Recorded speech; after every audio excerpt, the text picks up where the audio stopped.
Hi guys, welcome back to the channel. In this video, I'm going to be showing you how to change your default browser on Android. But before I do that, please don't forget to like this video and subscribe to my channel. Okay, so the default browser on your Android device is the browser that will open anytime that you click on a link. So in this tutorial, I'm going to be showing you how to change that to a different browser.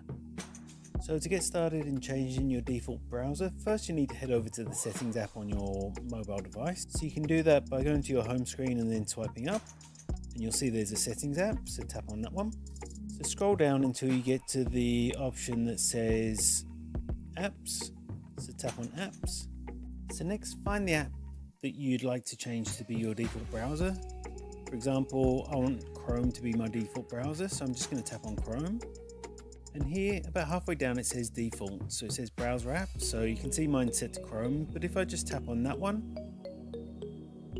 I only have Chrome installed on my mobile device, but if you had any other apps like Firefox or Explorer, you can actually go ahead and change it to whichever one you want to be the default. And that's what it takes to change a default browser on your Android device. If you found this video helpful, I'd love it if you like this video and subscribe to my channel. Thanks for watching.